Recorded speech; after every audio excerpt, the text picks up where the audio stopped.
In Nigeria, respect and controversy often walk the same road, and when it comes to the Kuti family, that road is always full of fire. Today, we're rediving deep into the moment the internet couldn't ignore.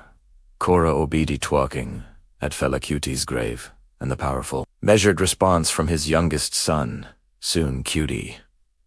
This story goes way deeper than the headlines you saw, so stick with me as we unpack what really happened and what it means for Fela's monumental legacy. First, for those who might not know, who is Seun Kuti? Seun Kuti is the youngest son of the legendary Avami, Fela Kuti.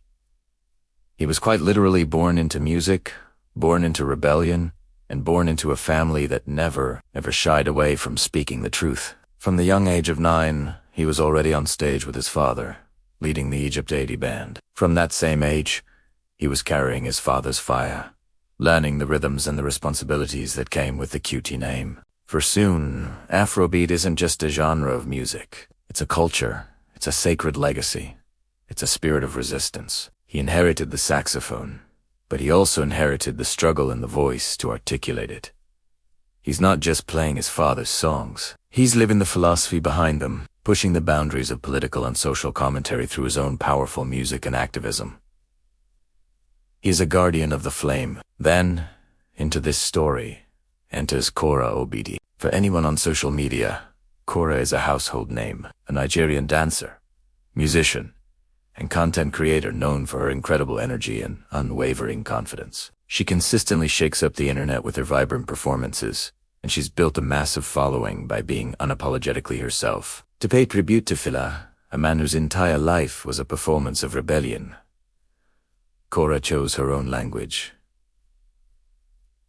She went to the Calcutta Republic, to Fela's final resting place, and she danced. She celebrated the man who fought with rhythm and melody, using her body as an instrument of praise. But as soon as the video hit the web, the internet was split right down the middle.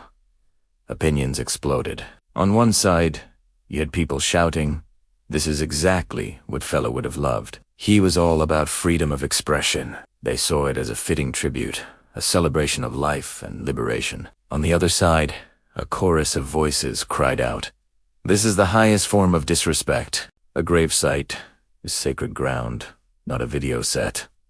The digital world caught fire with debates, arguments, and hot takes. But amidst all the noise, everyone was waiting for one crucial opinion. What would the Kuti family say? Specifically, what would Seun say?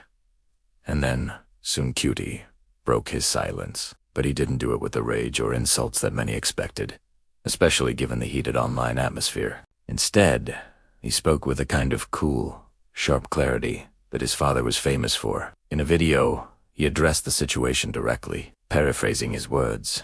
He said something to the effect of, "We have no problem with anyone who loves Fela.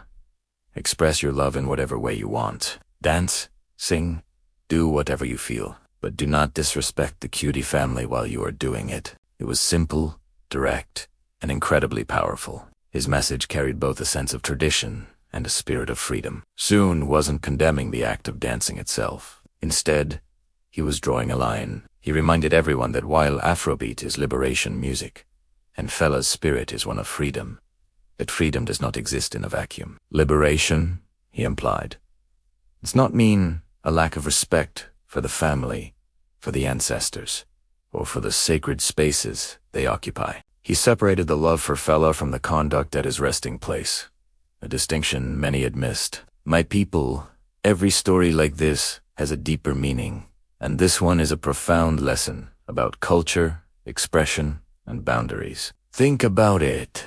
Korra Obidi, as an artist, was expressing her admiration in the most authentic way she knew how through dance. She saw it as a celebration.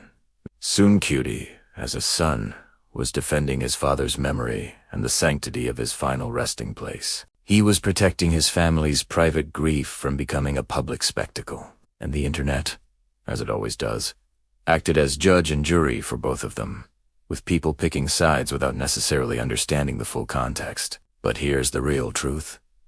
Two things can be true at the same time. You can genuinely celebrate a legend and his ideals of freedom, and at the same time, Be mindful and respectful of the sacred ground where he is laid to rest. You can admire an artist's bold expression and still understand the pain or discomfort it might cause the family left behind. This incident wasn't really about a fight between Korra and Suna. It was a powerful, real-time conversation about how we honor our heroes, and it is a stark reminder of just how powerful and relevant Fela Kuti's name still is, even decades after his passing. Fela Kuti did not live a small life. This was a man who married 27 women in one day, who declared his home an independent republic, who used his music as a weapon to challenge corrupt military governments, and who paid a heavy price for it. He spoke up when everyone else was afraid to whisper. His life was a whirlwind of music, politics, and protest. So, it's no surprise that even in death, his spirit continues to shake generations. Dancers, musicians, activists, rebels, thinkers, everyone draws some form of inspiration from the black president. This controversy, in a way, is just another testament to his enduring influence. It proves that Fela is still loud, still present, and still forcing us to ask difficult questions about freedom, respect, and culture. His legacy isn't a static monument in a museum. It's a living, breathing, evolving thing that people are still grappling with, celebrating, and, yes, even fighting over. This incident shows that Fela remains immortal. For soon, the final message to the world is crystal clear, and it's one he has repeated often. Celebrate Fela? Yes. Embrace his message of liberation? Absolutely. But do not turn his legacy into a cheap trend or a piece of disposable content. In his own words, paraphrased again, he essentially says, if you come to the shrine, come with understanding. Come with a sense of the history and the sacrifice that it represents. Because Afrobeat is not just a beat to twerk to. It's not just a dance challenge. It's not just a trending video. Afrobeat is the history of a struggle. Afrobeat is the story of sacrifice. It's a sound of blood, rebellion, and uncompromising truth. It's the spiritual and political inheritance of a people, and it demands to be treated with a certain level of consciousness and respect. In the end, this story isn't just about Korra. It's not just about Seun. It's about legacy. It's about respect. It's about the very fine and often blurry line between personal expression and sacred memory. It's about who gets to define how a hero is remembered, the public that adores them, or the family that loved them. As long as Fela's music continues to play, as long as his spirit continues to inspire. This is a conversation that will and must continue. If you appreciate deep dives into African stories like this one, stories that go beyond the surface, then do me a favor, hit that subscribe button. Drop a comment with your thoughts, and share this video. Let's keep telling our own stories in our own way. Thanks for watching.